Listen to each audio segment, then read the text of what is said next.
नमस्कार। राजकीय स्नातकोत्तर महाविद्यालय बारा से मैं डॉक्टर राकेश वर्मा, सहायकाचार्य राजनीति विज्ञान विभाग, आप सभी का इस ऑनलाइन क्लासेस में स्वागत करता हूं।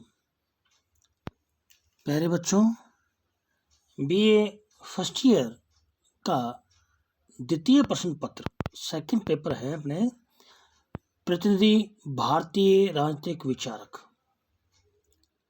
इस पुस्तक का हम अध्ययन करने जा रहे हैं।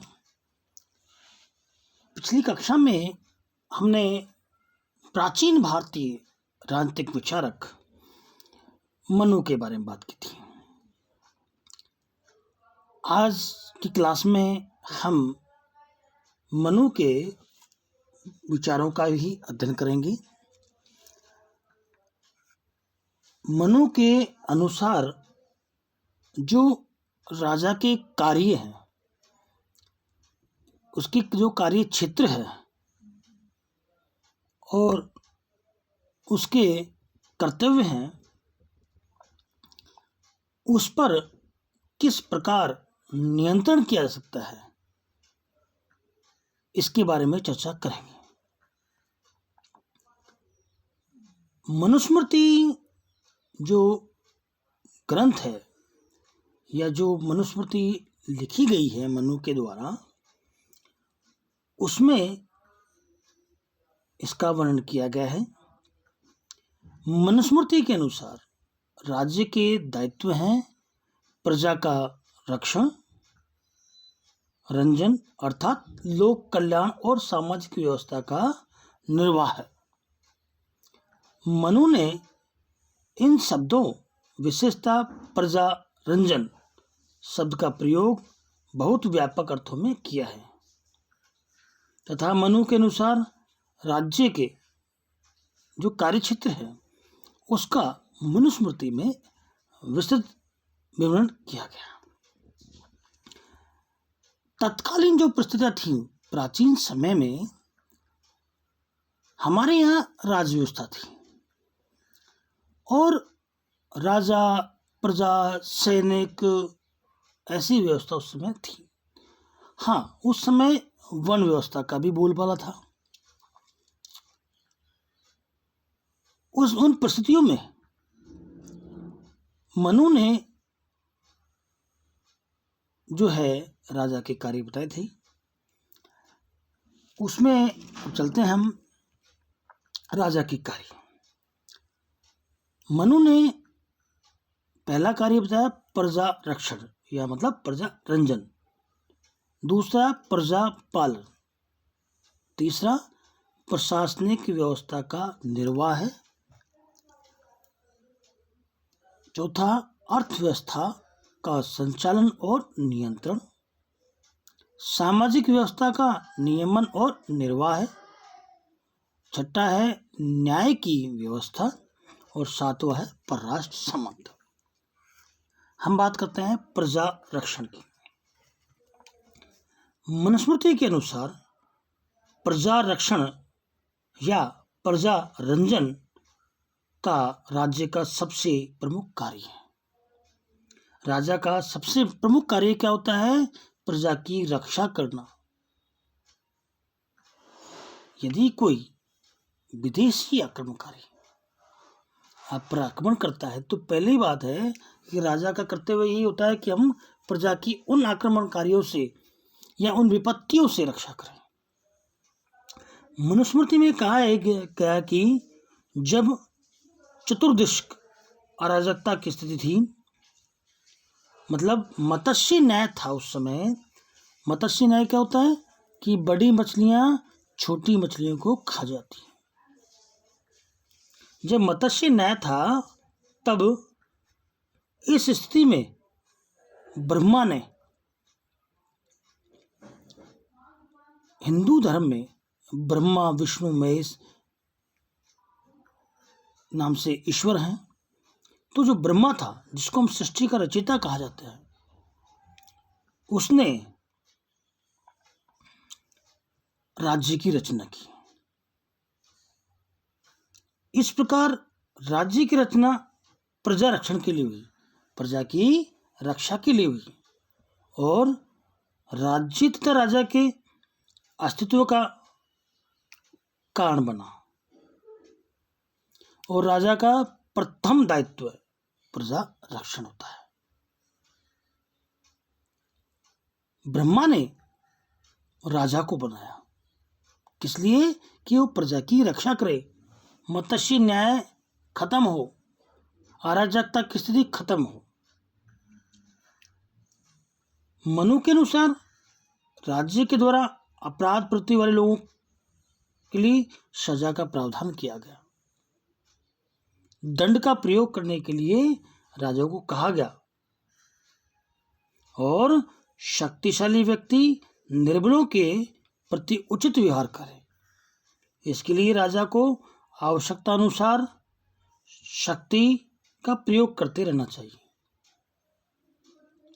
अपराधी तत्वों से प्रजा की रक्षा के साथ साथ बाहरी आक्रमण से राज्य की रक्षा भी राज्य का अनिवार्य और महत्वपूर्ण कार्य है। राजा को परामर्श देते हैं कि युद्ध की स्थिति को अनिवार्य होने पर ही अपनाया जाए। जब जब युद्ध हुए तब तब ये देखा गया है कि प्रजा को नुकसान हुआ है, तो अंतिम रूप में ही युद्ध का आगाज करना चाहिए और बाहरी आक्रमणकारियों से राज्य की रक्षा करनी चाहिए। अगला है प्रजा पालन। राजा का अहम दायित्व यह है कि वह प्रजा के दुख और सुख की जानकारी रखे और प्रजा का नियंत्रण और धैर्यपूर्वक पालन करना राज्य का अनिवार्य दायित्व है। और राजा प्रजा के प्रति अपने इस दायित्व का पालन करें, तभी वह प्रजा से कर तथा उससे आज्ञाकारिता प्राप्त करने का न्यायपूर्ण अधिकारी होता है। मनु के अनुसार राजा का दायित्व है कि वह प्रजा के लिए कार्य करे। मनु की धारणा इतनी ही अधिक व्यापक है कि इसके अंतर्गत भौतिक, नैतिक, आध्यात्मिक कल्याण के सभी आयाम आ जाते हैं। मनु का मत है कि समाज के विभिन्न वर्गों को आवश्यकता और पात्रता के अनुसार सहायता और दान देना राज्य का कर्तव्य होगा। ब्राह्मणों को राजकीय अनुदान देना मनु विशेष रूप से आवश्यक मानते हैं।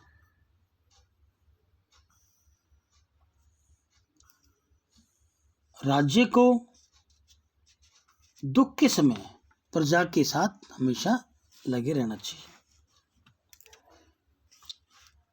मनु ने राजा से धर्मपूर्वक प्रजा का निरंतर पालन करने की अपेक्षा की है और उसका मत है कि प्रजा के कल्याण के कार्य करे।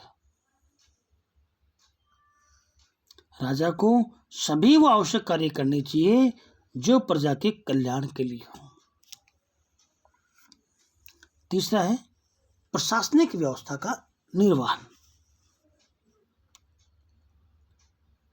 राजा प्रजा के प्रति अपने दायित्वों को पूरा कर सके, इसके लिए मनु सुसंगठित और सक्षम प्रशासनिक व्यवस्था को अनिवार्य मानता है। विभिन्न प्रशासनिक दायित्वों के निर्वाह हेतु राजा के द्वारा योग्य व्यक्तियों को अधिकारी और कर्मचारी पद पर नियुक्त किया जाना चाहिए। राजा को सुनिश्चित करना चाहिए कि राज्य कर्मचारी प्रजा के प्रति अपने दायित्वों का निष्ठापूर्वक पालन करे। इसके लिए राजा को गुप्तचरों के माध्यम से इन अधिकारियों के कार्यों की जानकारी प्राप्त करते रहना चाहिए। चौथा है अर्थव्यवस्था का संचालन और नियंत्रण। मनु के अनुसार प्रजा की भौतिक और आर्थिक समृद्धि के लिए राजा का परम कर्तव्य है राजा के द्वारा कृषि, उत्पादन और व्यापार के संचालन की उचित व्यवस्था की जानी चाहिए तथा प्रजा को उनकी संपत्ति एवं समृद्धि की रक्षा के लिए आश्वस्त किया जाना चाहिए। राज्य व्यापारियों के हितों की रक्षा के लिए सभी संभव कदम उठाए, लेकिन साथ ही वह व्यापारी द्वारा प्रजा के प्रति किए जा सकने वाले आर्थिक अपराधों यथा मिलावटखोर, कम तोलना या अधिक मूल्य लेना आदि से प्रजा की रक्षा करें। सामाजिक व्यवस्था का निर्वहन और नियमन। मनुस्मृति के अनुसार सामाजिक व्यवस्था का निर्वहन भी राज्य का प्रथम दायित्व होगा। मनुस्मृति में समस्त समाज को 4 वर्णों में विभाजित किया गया: ब्राह्मण, क्षत्रिय, वैश्य और शूद्र। राजा से यह अपेक्षा की गई है कि वह समाज में प्रत्येक वर्ण के सदस्य द्वारा उसके निर्धारित कर्तव्यों के पालन को सुनिश्चित करें। विभिन्न वर्णों, विशेषता वैश्य और शूद्रों से उनके कर्तव्यों का पालन करने हेतु राज्य दंड की बाध्यकारी शक्ति का प्रयोग कर सकता है। इसी प्रकार मनु ने प्रत्येक व्यक्ति के जीवन के 4 आश्रमों ब्रह्मचर्य, गृहस्थ, वानप्रस्थ और संन्यास की व्यवस्था की है। न्याय की व्यवस्था। मनुस्मृति में न्याय को राज्य का सर्वाधिक महत्वपूर्ण कर्तव्य माना है। मनु ने जो लिखा है कि राज्य विहीन अवस्था में मत्स्य न्याय की जो स्थिति थी, उसके स्थान पर नीति एवं धर्म पर आधारित न्याय की प्रतिष्ठा करना ही राज्य का प्रथम कर्तव्य है। परराष्ट्र संबंध। मनु ने परराष्ट्र संबंधों के विवेकपूर्ण संचालन को राज्य के आवश्यक कार्यों में सम्मिलित किया है। बाहरी आक्रमण से रक्षा तथा राज्य का अनिवार्य कार्य यह होगा कि वह बाहरी आक्रमणकारियों से रक्षा करे तथा आंतरिक रूप से शांति बनाए रखे। मनु का विचार है कि परराष्ट्र संबंधों के संचालन में शासक ऐसी युक्ति और विवेक के आधार पर कार्य करे कि अनावश्यक युद्ध में उलझना न पड़े।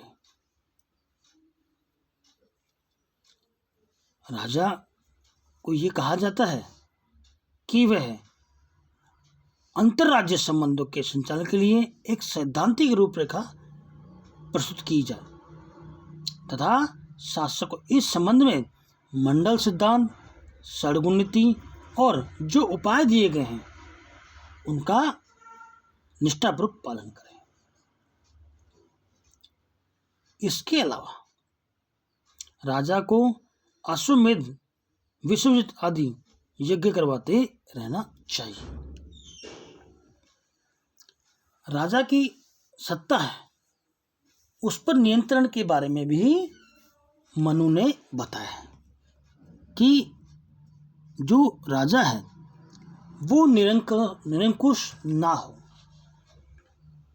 तानाशाह ना हो, वह अपने आप को सर्वशक्तिमान तो माने, परंतु उस शक्ति का प्रयोग वह प्रजा रक्षण और प्रजा पालन में करें।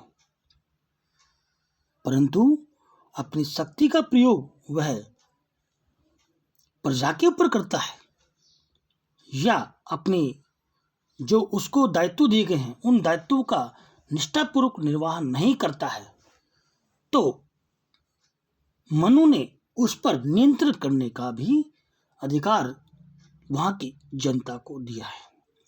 और जनता कैसे नियंत्रण कर सकती है इसके बारे में उसने बताया।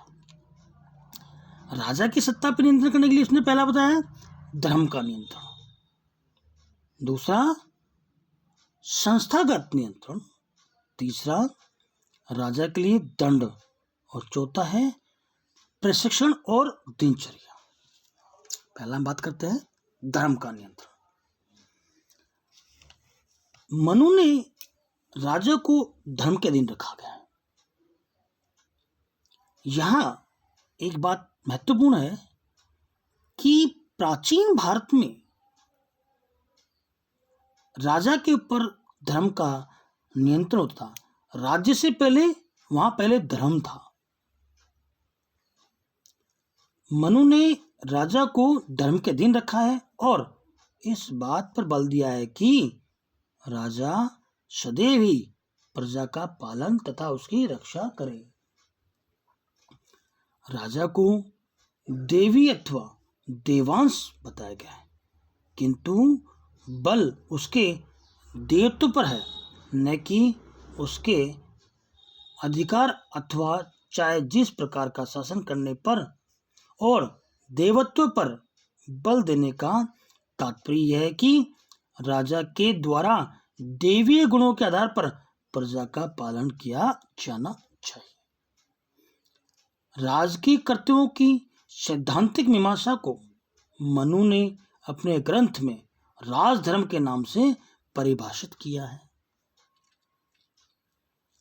स्वयं धर्म से शासित रहते हुए प्रजा के व्यवहार में धर्म को सुनिश्चित करना मनु के अनुसार शासक का पवित्र कर्तव्य है, और राजधर्म की अवहेलना करने पर शासक देवत्व से गिर जाता है।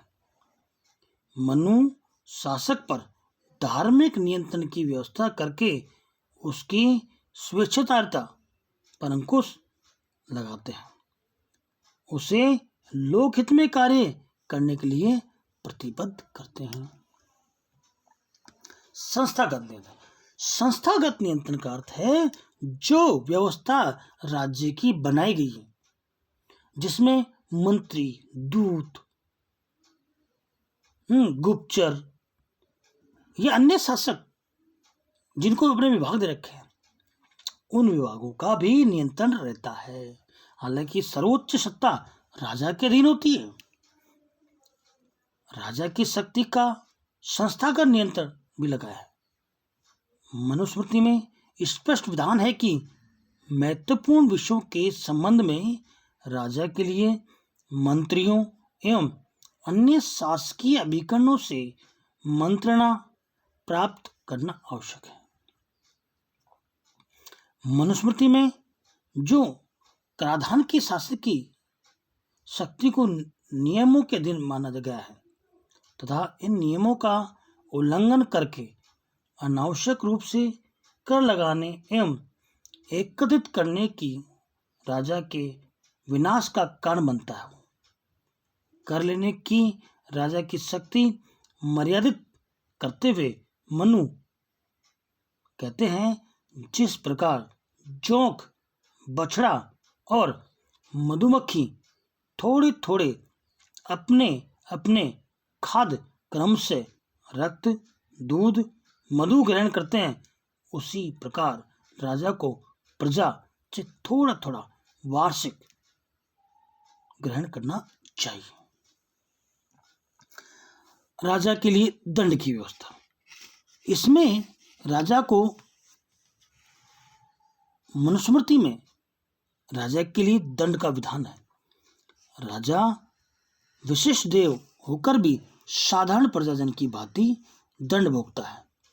इतना ही नहीं, जिस अपराध में साधारण व्यक्तियों को केवल एक पण का दंड दिया जाता है, उसी में राजा को अधिक ज्ञानी होने के कारण 100 से अधिक पण का दंड दिया जाने का प्रावधान मनुस्मृति में किया गया है।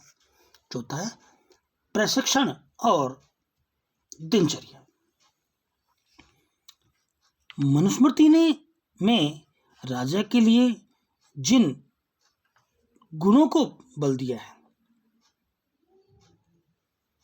उनमें वो जो गुण प्राप्त होते हैं वो उसके प्रशिक्षण से और उसके दिनचर्या से।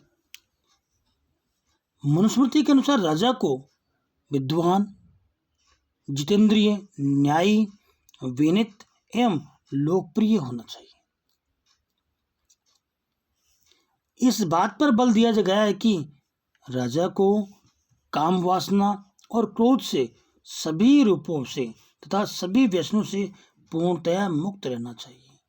इसके अतिरिक्त राजा के लिए वैसे ही कठोर प्रशिक्षण की व्यवस्था की गई है जैसे प्रशिक्षण की व्यवस्था सभी के लिए, राजाओं के लिए की गई थी। यहाँ जो प्रशिक्षण है उसमें राजा को इस प्रकार ढाला गया है कि वो सुबह उठ करके ईश्वर को धन्यवाद दे तथा वह एक दिनचर्या निर्धारित करे जिसमें मुझे या राजा को क्या क्या करना चाहिए। राजा अपनी प्रजा पर प्रभावी नियंत्रण तभी स्थापित कर सकता है जब खुद संयमी हो।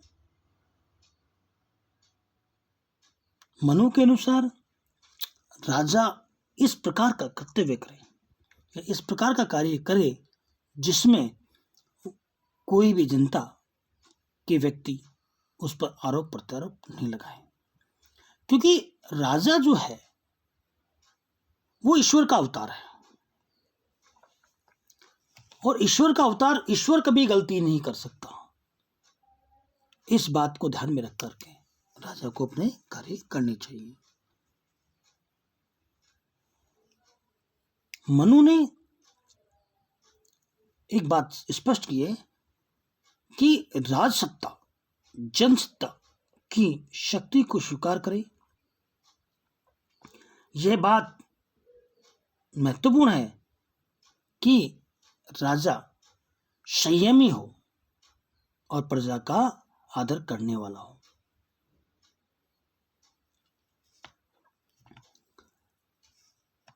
विद्वानों ने ये कहा है कि राजा वही सर्वश्रेष्ठ है जो जनता के बीच रहता हो। राजा जनता के दुख दर्द को समझने वाला हो और राजा सबसे महत्वपूर्ण कार्य उसका प्रजा की रक्षा और बाहरी आक्रमणों से रक्षा तथा ऐसी न्याय व्यवस्था, ऐसी प्रशासनिक व्यवस्था का संचालन करे जिससे प्रजा संतुष्ट और खुश रह सके। आज की क्लास में इतना ही। सभी का इस ऑनलाइन क्लासेस में धन्यवाद। Thanks of all. बहुत बहुत धन्यवाद आपका। अगली कक्षा में आपसे पुनः मुलाकात होगी। कोरोना महामारी है, इसमें सतर्क रहें, सुरक्षित रहें और मास्क का प्रयोग करते रहें। सैनिटाइजर से हाथ धोते रहें। आवश्यक होने पर ही घर से बाहर निकलें। सभी का धन्यवाद। Thanks of all.